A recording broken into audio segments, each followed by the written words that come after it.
আজকে আমার বাসা তাঁতি আইসেন। আমি গেছিলাম একটু রোদ উঠছে, গেছিলাম কি বাইরে জিন্দা বাজার একটু কাপড় কিনা।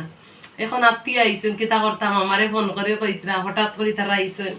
এখন পরে পাশের ঘরে দিদিরে ফোন করে কইলাম, দিদি তোমার বাসাতে একটু বইতে দেও, আমি আইরাম। আধা ঘন্টার ভিতরে আমি তাড়াতাড়ি আইসি, আইয়াও তারা নাস্তা দিয়া রান্নাত বইছি। দেখাই আপনারা কিতা কিতা করছে। ও তখন চাউল তখন ডেগো দিতাম, তরকারি আমার রান্না শেষ, ওটার দিমু ও চাউল। কিন্তু দেখাই আপনারা, ও করছে মিষ্টি লাউ বাজি, ও করছে মুসুরি ডাইল, ও দেখুন মুসুরি ডাইল বুনার মতো করছি। আর ও ছোটো মাছ দিয়া আর একটু চুকা দিয়া করছি, ওই যে।